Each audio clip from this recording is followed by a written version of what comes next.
하나님의 거룩한 말씀 이사야 38장 16절부터 22절까지입니다. 이사야 38장 16절부터 22절까지 다 같이 소리를 맞추어서 봉독하겠습니다. 주여, 사람이 사는 것이 이에 있고 내 심령의 생명도 온전히 거기에 있사오니 원하건대 나를 치료하시며 나를 살려 주옵소서. 보옵소서. 내게 큰 고통을 더하신 것은 내게 평안을 주려 하심이라. 주께서 내 영혼을 사랑하사 멸망의 구덩이에서 건지셨고 내 모든 죄를 주의 등 뒤에 던지셨나이다.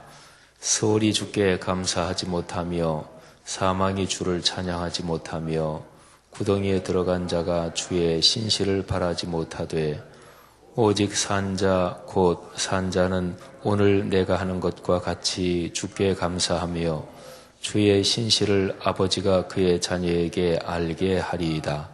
여호와께서 나를 구원하시리니 우리가 종신토록 여호와의 전에서 수금으로 나의 노래를 노래하리로다. 이사야가 이르기를 한 뭉치 무화과를 가져다가 종처에 붙이면 왕이 나으리라 하였고 히스기야도 말하기를 내가 여호와의 전에 올라갈 징조가 무엇이냐 하였더라. 아멘. 기독교 신앙의 중심은 예수 그리스도의 십자가입니다. 그 십자가는 십자가의 죽으심과 부활, 죽으심과 부활 이 두 개로 그 핵심 내용이 구성이 되어 있습니다. 그리고 기독교의 십자가는 상징만이 아니라 그게 삶의 현장에서 이루어져야 되지요. 그래서 십자가의 죽으심과 부활, 거기에 담긴 그 뜻, 그 하나님의 가르침들, 그거는 가장 먼저는 희생이요, 또 사랑이요, 또 겸손이요, 그리고 하나님의 뜻에 절대 순종하는 그런 중요한 덕목들이죠. 그런 게 우리의 구체적인 삶 가운데 이루어져야 되는 거지요. 우리가 그렇게 살아야 되는 거지요. 그게 이제 기독교 신앙입니다. 근데 기독교 신앙에서 아주 중요한 것이 살아있는 동안 이런 것이 아주 중요합니다.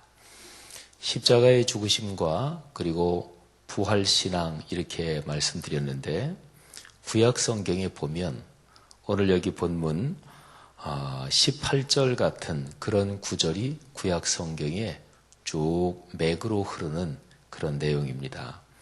18절에 보면 스올이 주께 감사하지 못하며 사망이 주를 찬양하지 못하며 구덩이에 들어간 자가 주의 신실을 바라지 못하되, 스올은 지옥이란 말하고 같은 것입니다. 그 죽고 나서 영원한 사망에 들어가서는 더 이상 주께 감사하지 못한다. 사망이 주를 찬양하지 못한다. 구덩이는 이것도 죽음의 구덩이, 살아있는 생명이 끝난 것을 말합니다. 거기에 들어간 자가 주의 신실을 바라지 못한다. 18절 말씀은 살아있는 동안 이때가 중요하다. 그리고 살아있는 동안 그때가 하나님의 축복을 받을 때다. 이제 그런 얘기입니다. 근데 이제 어떤 사람들은 구약 성경에 바로 이런 그 맥락의 내용들, 이제 그걸 보면서 구약에는 부활 신앙이 없다. 뭐 이렇게 얘기하는 사람도 있어요. 근데 그건 그렇지 않고요. 구약에도 부활을 얘기하는 구절들이 많이 있습니다. 근데 이제 18절 말씀 같이 이런 구절을 보면 구약 성경 그 내용들은 살아있는 동안이 중요하지 죽고 나서는 아무것도 없다. 뭐 이런 내용 아닌가 그렇게 생각할 수도 있습니다. 그런데 이 내용의 뜻은 뭐냐면 살아있는 동안이 참 중요하다. 그런 얘기를 담고 있습니다. 우리 기독교 신앙에서 영원한 세상이 중요하지요. 영원한 천국이 중요하지요. 하늘나라의 소망이 얼마나 중요합니까? 그런데 우리가 지금 살아있는 사람으로서는 하늘나라에 대한 영원한 소망을 하나님이 우리에게 주신 이유가 있어요. 그거는 지금 살아있는 동안 주님 뜻대로 살라고 그래서 주신 거예요. 그래서 성경에는 근본적으로요, 영원한 천국에 대해서 아주 자세하게 사실적으로 묘사되어 있지 않습니다. 요한계시록이 아마 유일하게 영원한 천국에 대한 우리가 올해 우리 교회 성도들이 다 암송하는 계시록 22장 거기에 가보면 강 좌우에 생명나무가 있다. 수정같이 맑은 생명수의 강이 흐른다. 이런 표현이 조금 있습니다만은 그런데 천국에 대해서 아주 사실적이고 자세한 묘사는 성경에 없습니다. 근데 그 이유가 있어요. 왜 천국을 얘기해 주셨을까요? 왜 천국을 가르쳐 주셨을까요? 그거는 이 땅에서 하나님의 뜻대로 살게 하려고 그래서 가르쳐 주신 거예요. 성경 중에서 천국 비유의 장, 믿음장도 있고 사랑장도 있고 소망장도 있어요. 믿음장, 히브리서 11장, 그리고 사랑장, 고린도전서 13장, 소망장, 고린도전서 15장, 부활에 대한 게 나오거든요. 그런데 여러 가지 별명이 붙은 장이 있는데 비유의 장, 그것도 천국 비유의 장, 이런 그 성경이 있어요. 그게 마태복음 13장이에요.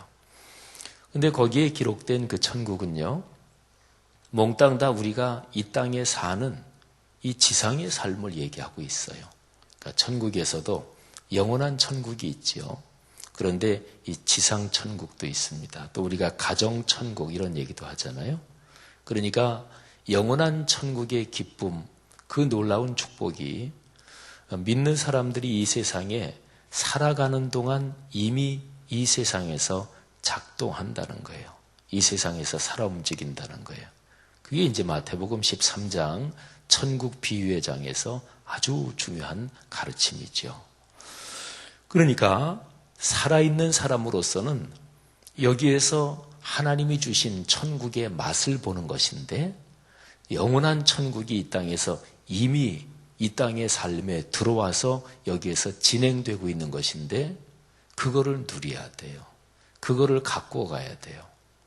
그거 안 하고 나는 이 땅에서는 천국에 대해서 관심도 없으나 영원한 천국에 가서만 누릴 거야. 이렇게 하는 사람은 신앙이 잘못된 거지요. 그러니까 그냥 우스갯소리로 어떤 부부가 있는데 부인이 참 신앙생활 열심히 합니다. 근데 남편은 그저 띄엄띄엄 나오다 말다. 그래서 어떤 분이 그 예수 잘 믿으셔야지요. 그러니까 저는 걱정 없어요. 우리 집사람이 잘 믿으니까 우리 집사람이 천국 갈 때 그 치맛자락만 붙들면 저는 돼요. 그런데 이 땅에서 천국에 대해서 별로 관심도 없는 사람이, 천국에 대해서 소망도 없는 사람이 저 영원한 천국, 거기에서 어떻게 상을 누리고 복을 누리겠어요? 그래서 아주 중요한 것이 그리스도인들로서는 이 땅에서 천국의 삶을 누리는 게 중요합니다. 주기도문을 생각해 보세요. 아버지의 뜻이 하늘에서 이루어진 것 같이 어디에서도 이루어지게 해달라고요? 땅에서도 이루어지게 해달라고요. 그러니까 이 땅의 삶을 소중하게 생각하지 않는 것, 그건 기독교 신앙이 아닙니다. 구약 성경에서 제가 지금 38장 18절 이 구절을 읽으면서 설명드리고 있는데 구약 성경의 이런 구절들은 바로 기독교 신앙의 그런 가르침들을 담은 거지요. 이게 신약 성경까지 쭉 이어집니다. 그래서 기독교 신앙이 기독교 신앙인 것 같은데 옆으로 이렇게 비껴가면서 망가지는 게 있어요. 그건 뭐냐면 이 땅의 삶은 이건 별로 중요하지 않다. 그냥 천국 가면 되지. 그런 거는 기독교 신앙이 잘못된 것입니다. 제가 독일에 공부하던 거기에서 동남쪽으로 한 1시간 반 정도, 한 2시간 가까이, 1시간 반 정도 내려가면 부퍼탈이라는 도시가 있어요. 근데 그 부퍼탈에는 칼 막스, 그 공산당 운동을 일으키고 뭐 이런 사람이 있잖아요. 칼 마르크스, 레닌 이런. 근데 그 사람이 거기도 뭐 잠깐 있었다. 그런 얘기가 있더라고요. 근데 거기 부포탈 거기에 언젠가 한번 내려가서 거기 독일 목사님들하고 이렇게 얘기를 하는데 그 어떤 분이 그런 얘기를 하더라고요. 옛날에 영국에서 산업혁명이 일어나고 또 독일이나 유럽 쪽으로 기계가 발전하고 공장이 세워지고 그래서 본격적으로 상품들이 많이 만들어지고 그럴 때는 이제 공장에서 일하는 노동자들이 많았을 거 아니겠어요? 근데 그런 게 대량으로 상품을 만들어내고 그런 게 많아질 때 처음으로 그런 사업하는 사람은 돈을 많이 벌었겠지요. 근데 그때에 공장에서 일하는 노동자들은 굉장히 힘들게 일했다. 그런 역사적인 기록들이 있죠. 마치 짐승처럼 하루에 14시간, 15시간 일하고 사는 거는 꼭 짐승 우리처럼. 근데 그런 때에 그 부포탈에 방직 공장 이런 게 많았대요. 근데 부포탈의 교회 쭉 역사를 얘기하면서 어떤 독일 목사님 한 분이 근데 그때에 교회가 그렇게 학대를 받고 짐승 이하의 취급을 받으면서 일하는 그런 노동자들한테 제대로 관심을 갖지 않았다는 거지요. 여러분, 그래서 이제 공산주의가 기독교를 그때 당시에 비판하기를 종교는 민중의 아편이다. 이런 얘기를 한 거 아주 유명한 얘기죠. 그러니까 기독교가 이 세상의 삶에서 우리가 사람답게 살아야 되고 서로가 존중해야 되고 배려해야 되고 부자리 너무 지나치게 다른 사람을 짓밟으면서 돈을 벌면 그거는 잘못된 거고 이런 데 대해서 관심을 갖지 않고 무조건 기도하면 된다. 예수 믿으면 된다. 영원한 천국이 있다. 그리고서 이 세상의 삶에서 잘못되고 불의하고 그런 거는 그런 거 신경 쓰지 마라. 괜찮다. 어차피 고난은 겪는 거다. 그러면 잘못인 거죠. 그러니까 예수를 믿는 그런 신앙인은 이 땅에서 올바르게 살아야 돼요. 우리가 흔히 기독교인들은 신앙생활하면서 많이 듣는 게 록펠러 또는 카네기 이런 사람 얘기를 많이 들어요. 록펠러 같은 사람은 어릴 때 그 어머니가 말하자면 11조를 철저하게 알아요. 2개의 주머니, 하나의 주머니 언제나 11조. 또 록펠러 어머니가 아들한테 얘기해 준 10가지가 있다고 해요. 교회 가면 언제나 앞자리에 앉아라. 11조는 무슨 일이 있어도 그거는 범하면 안 된다. 또 목회자는 하나님처럼 생각해라. 또 등등 10가지 그런 걸 많이 듣잖아요. 근데 록펠러, 카네기 이런 사람들이 그 당시에 미국에서 전체 산업을 막 독점하면서 말하자면 휘둘렀던 그런 사람이기도 합니다. 근데 그게 이제 그 사람들이 잘못됐느냐? 그런 건 아니죠. 그 당시 시대는 그랬어요.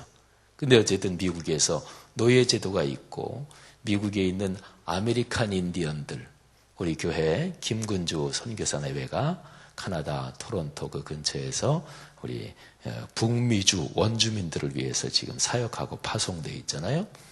근데 아메리칸 인디언들 그 사람들을 얼마나 많이 죽이고 막 착취하고 그랬어요. 그러니까 기독교 신앙도 다 완전하진 않은데 중요한 게 있는데 성경 말씀을 잘 묵상하면서 그렇게 살면 하나님이 깨닫게 해주셔요. 그러니까 성경 말씀을 읽을 때 내 자신의 선입관을 가지고 읽으면 안 돼요.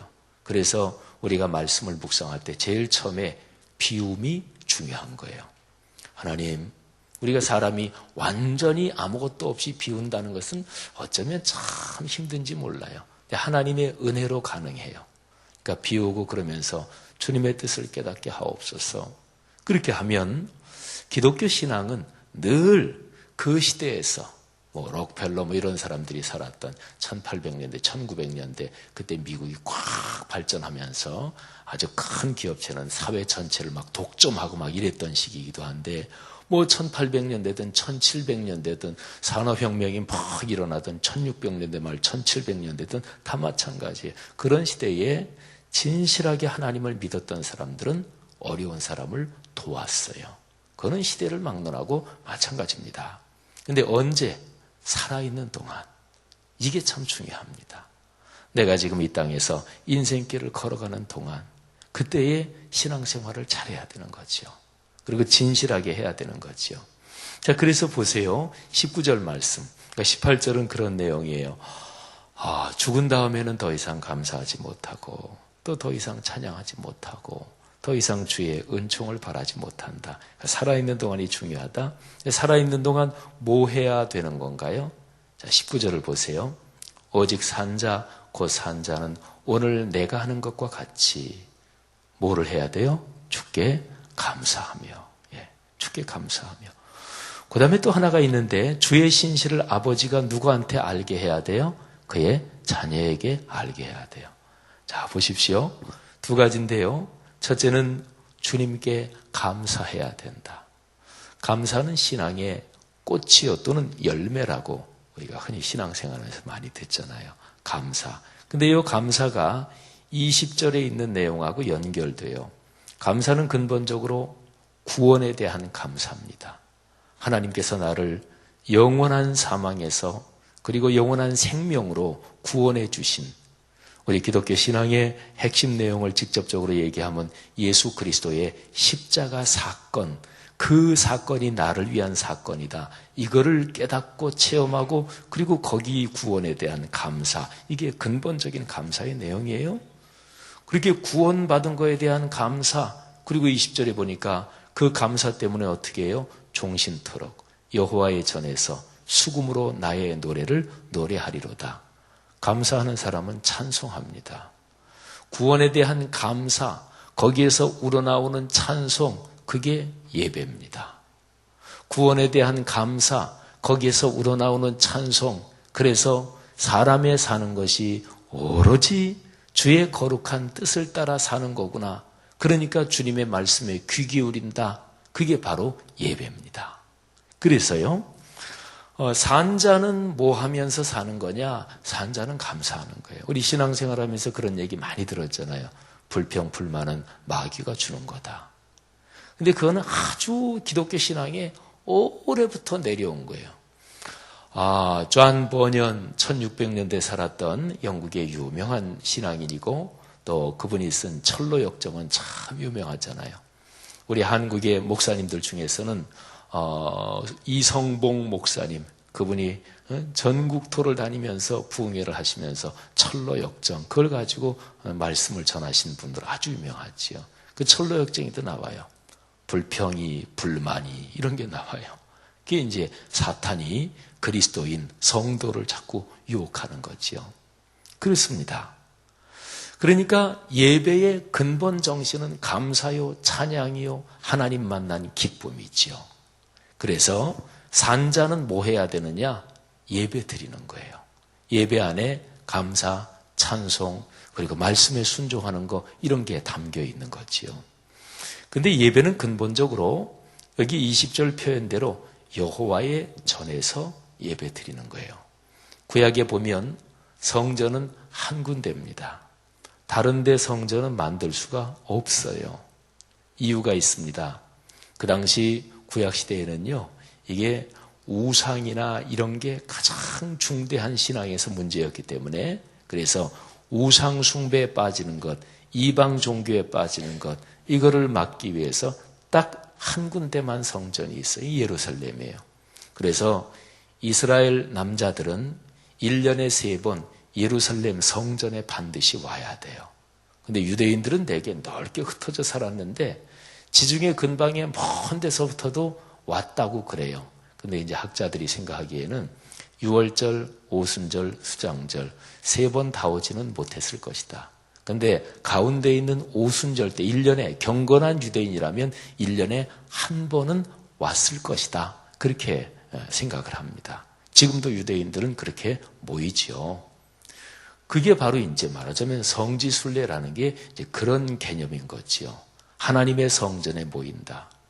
여러분, 이게 오늘날로 말하면 우리 교회에서 예수 그리스도의 십자가와 부활, 거기에 대한 신앙의 고백 위에 거룩한 공교회가 세워졌습니다. 우리 예배 시간에 한 달 전부터 그런 멘트를 하면서 사도신경을 하잖아요. 그러니까 사도신경을 고백하면서 거룩한 공교회를 고백하는 거예요. 이 거룩한 공교회가 뭐냐면요, 사적인 교회가 아니라는 거예요. 교회는 그 어느 누구도 사람이 주인이 아니에요. 교회 생활하면서 내가 주인이지, 주도권 내가 쥐고 있지, 그러면 벌써 그건 신앙이 병든 거예요. 교회는 공적인 교회입니다. 일반 사회에서도 공금은 무서운 거예요. 그렇죠? 공문서 위조는 사문서 위조보다 더 무서운 거예요. 국민의 세금을 잘못 쓰면 안 되는 거예요. 국민의 군대를 자기 사병화시키면 그거는 아주 국가의 범죄를, 큰 범죄를 하는 거지요. 한 나라도 그렇거늘 하나님 나라의 그 영적인, 그 공적인 거는 얼마나 더 중요하겠어요. 그래서 공교회, 그리스도의 몸인 교회, 이거를 들을 때는 우리는 두렵고 떨리는 마음을 가져야 되는 거예요. 그래서 공교회라는 게 눈에는 보이지 않지만 한국 땅에 있는 모든 교회, 이 지상에 있는 모든 교회, 아프리카, 남미, 저 북유럽까지 모든 교회들이 그리스도 안에서 하나의 교회예요. 지금 이 시대뿐 아니라 창세 이후로 예수님 재림하실 때까지 이 시간의 종축을 따라 있을 모든 교회가 하나의 교회예요. 우리는 그런 고백을 하는 거예요. 그래서 그거를 가시적으로 보여주는 게 뭐냐? 그게 주일 성수예요. 그걸 가시적으로 보여주는 게 뭐냐? 내가 섬기는 교회 예배당 건물에 발걸음을 해서 와서 드리는 예배예요. 이게 중요합니다. 그러니까 기독교 신앙생활은 주일 예배, 수요 예배, 새벽 예배, 내가 교회당 건물에 와서 성도들이 같이 모여서 드리는 이 예배, 여기에 기독교 신앙의 중심이 있는 거예요. 대개 사람이 교만해지고 또는 대개 사람이 자기를 중심으로 뭐를 이렇게 하려고 하면은 교회당 중심에서 멀어지든지 아니면 교회당 거기에서 모이는 거를 내가 장악하려고 합니다. 언제나 둘 중에 하나예요. 교회는 내가 주인이지. 내가 주도권을 쥐고 있지. 이렇게 생각하든지 아니면 그게 안 되면 자기 집에서 모이고 이렇게 저렇게 모이고 그러는 거예요. 그거는 거룩한 공교회의 하나됨을 해치는 거지요. 오늘날의 한국교회 모든 기독교적인 현상도 그렇습니다. 교계 연합기관들, 어느 누가 헤게몬을 쥐고 휘두르려고 하고 또 교단의 분열도 많은 경우에 그런 게 요인이 되는 경우가 많아요. 그래서 이 공자가 참 중요한 거예요. 자, 여러분, 산자는 뭘 해야 돼요? 예배 드려야 돼요. 공교회의 예배의 거룩성, 그 안에서 인생길을 걸어가야 돼요. 이게 바로 영적인 권위의 질서입니다. 이 축복이 여러분의 가정, 가문 대대로 흐르시기를 주님의 이름으로 축원합니다. 그 다음에 두 번째는 주님의 그런 신실하심, 신실하시다, 미쁘시다. 그러면 기본적인 개념이 뭐냐면, 뜻이 뭐냐면 하나님이 말씀하신 대로 지키신다. 요거를 늘 생각해야 돼. 그러니까 신실은 말씀이 삶에서 성취된다. 말씀이 이루어진다. 말씀은 결단코 변하지 않는다. 이게 바로 신실 또는 미쁘다. 뭐 이런 말이 근본적인 뜻이에요. 근데 하나님이 그러시나요? 하나님이 말씀하신 것 지키시나요? 하나님이 말씀하신 대로 이루어 주시나요? 그렇다. 분명히 그렇다. 그거를 누가 알게 해야 되냐면 부모가 자녀에게, 아버지가 어머니가 자녀에게 알게 해야 된다는 거예요. 어떤 사람이 산자는 이 세상에서 떠난 뒤에는 천국 가서 하나님 보좌 우편에서 우리를 위해서 기도하시는 예수 그리스도의 중보의 기도, 탄식하면서 우리를 위해서 기도하시는 성령 하나님의 기도가 영원히 있을 것입니다. 하지만 또 그 기도에 같이 동참해서 이 세상을 떠난 분들도 이 세상에 남아있는 후손들을 위해서 중보의 기도를 하실 거예요. 히브리서 12장 1절부터 거기 처음 몇 절을 보면 수많은 허다한 천군과 천사가 구름같이 둘러싼 허다한 증인들로 우리와 같이 있다고 그랬거든요. 그게 바로 영적으로 우리를 위한 중보예요. 그러나 중요한 것이 있습니다. 우리는 살아있는 동안 내 자신의 신앙을 이게 연결되고 보여주도록 해야 돼요. 근데 제일 중요한 게 자녀에게 전달되면 그거는 진짜입니다. 다른 사람이 보기에 저분 신앙 좋아. 근데 자녀들은 우리 아버지 또는 우리 엄마 이럴 수가 있어요. 왜? 같은 가족이니까 너무 잘 알잖아요. 그렇죠? 그래서 목회자나 선교사 자녀 중에서 어려움을 당하고 삐뚤어 나가는 경우도 있어요. 그런 이유가 여러 가지예요. 근데 그 중에서 안 좋은 케이스는 뭐냐면 아버지가 목사인데 교회 강단에서는 설교를 그렇게 하는데 가정, 개인 생활을 보면 이게 안 그래. 말하고 틀려. 그럴 경우에 자녀가 부모의 권위를 인정하지 않지요. 아버지가 장로님이요, 권사님이요, 집사님이요, 교회에서 활동을 열심히 하는데 집안 가정 생활은 틀려. 교회 가서는 사람들하고 그렇게 웃으면서 봉사하는데 집에 오면 신경질만 부려. 그러면 자녀에게 신앙이 전달되지 않습니다. 자는 신앙에서 멀리 떨어져 나갑니다. 그러니까 자녀가 알게 된다, 자녀에게 전달된다, 그거는 진짜예요. 근데 가만히 생각해 보세요. 우리 모두는 사실은 본능적으로 또는 본능 말고도 간절히 찬찬히 생각하면서 바라는 게 뭐냐면 내 딸들, 아들들 잘 되는 거 아닌가요? 내 손자, 손녀들 잘 되는 거 아닌가요? 이거는 인간으로서 가장 기본적인 소망이고 또 성경은 이거를 위해서 기도하라고 수도 없이 많은 데서 이야기를 합니다. 자녀에게 알게 할지어다. 시편 128편에서 내 자녀의 자녀를 볼지어다. 자식의 자식을 볼지어다. 신명기 6장 4절 이하에서 내가 말씀을 듣고 그 다음에 내 자녀에게 가르치라. 성경은 수도 없이 많이 얘기하지요. 사랑하신 여러분, 산자는 뭐를 해야 돼요? 자기 자녀에게 하나님의 신실하심, 하나님은 살아계시다. 하나님은 좋으신 분이시다. 하나님은 우리 가정을 축복해 주신다. 그거를 자녀에게 알게 해야 돼요. 사랑하신 여러분, 이런 축복이 있기를 축원합니다. 자, 두 가지. 우리는 다 산자예요. 그죠? 여기 살아있잖아요. 산자가 해야 될 두 가지. 예배를 중심으로 살아야 합니다. 그 가운데는 감사, 겸허, 찬송, 그리고 순종, 희생 이런 게 있죠. 두 번째는 자녀에게 그 위대한 비밀들을 알게 해야 돼요. 여러분이 두 가지만 잘 되면 행복한 거 아니에요? 인생이 사람들이 보통 바라는 거, 돈 많이 벌었으면 좋겠다, 건강했으면 좋겠다, 사회적으로 지위 올라갔으면 좋겠다, 빨리 진급됐으면 좋겠다, 자녀들 취직했으면 좋겠다, 나이 다 찼는데 아이고 얘네들이 결혼할 생각을 안 해, 결혼 좀 빨리 했으면 좋겠다. 우리가 생활하면서 바라는 게 여러 가지가 있는데 근본적으로 보면 이 두 가지가 제일 중요하단 말이에요. 이 두 가지를 이런저런 생활의 염려나 생활의 그런 것 때문에 이 두 가지가 소홀해지고 두 가지를 놓치면 그러면 신앙이 어딘가 모르게 자꾸 삐걱거리는 거란 말이죠. 이 두 가지는 근본적인 거예요. 이 두 가지를 꽉 잡고 그리고 인생길을 걸어가는 동안 살아있는 동안 하나님의 축복 누리시기를 축원합니다. 기도하겠습니다. 하나님 아버지, 히스기야 왕이 600여 년 전에 죽을 병에 걸렸다가 하나님의 은총으로 살아나서 그래서 고백한 성령의 감동으로 고백한 이 말씀에서 다시 한번 오늘 우리에게 가르침을 주시고 권면을 주시니 감사합니다. 오늘 이 새벽 예배 나온 귀한 하나님의 사람들, 형제 자매들, 하나님께서 한 사람 한 사람 가정마다 축복해 주셔서 살아있는 동안 숨 쉬고 있는 것이 기적이요 축복임을 깨닫게 하옵소서. 우리가 예배하며 그리고 자녀들에게 이어지는 그 신앙의 축복, 거기에 가장 귀한 하나님의 선물이 있음을 기억하게 하옵소서.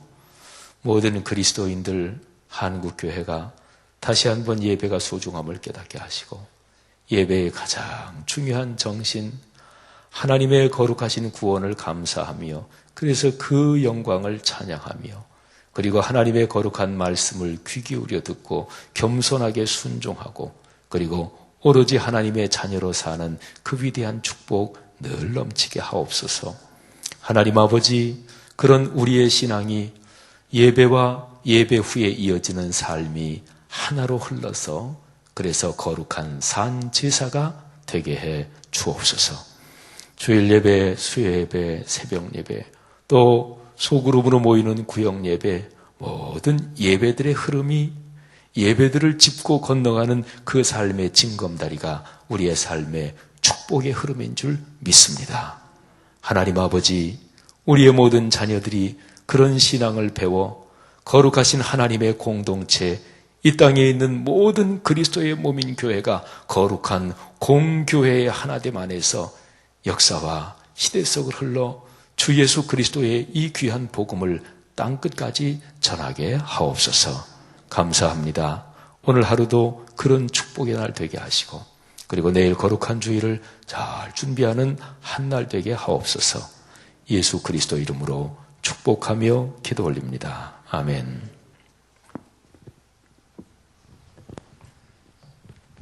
귀한 말씀 감사드립니다. 오늘 우리 함께할 교동문은 말씀 삼운동 온세계 선교입니다.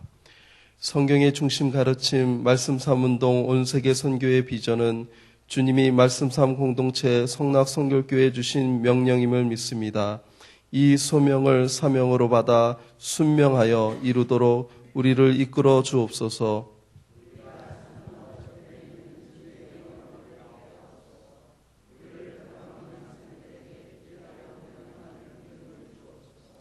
문제를 통찰하는 지혜와 한계를 넘어서는 용기를 주시며 하나님 나라를 위해 헌신하는 사람들을 보내주시어 거룩한 영적 부흥을 함께 누리고 나누게 하옵소서.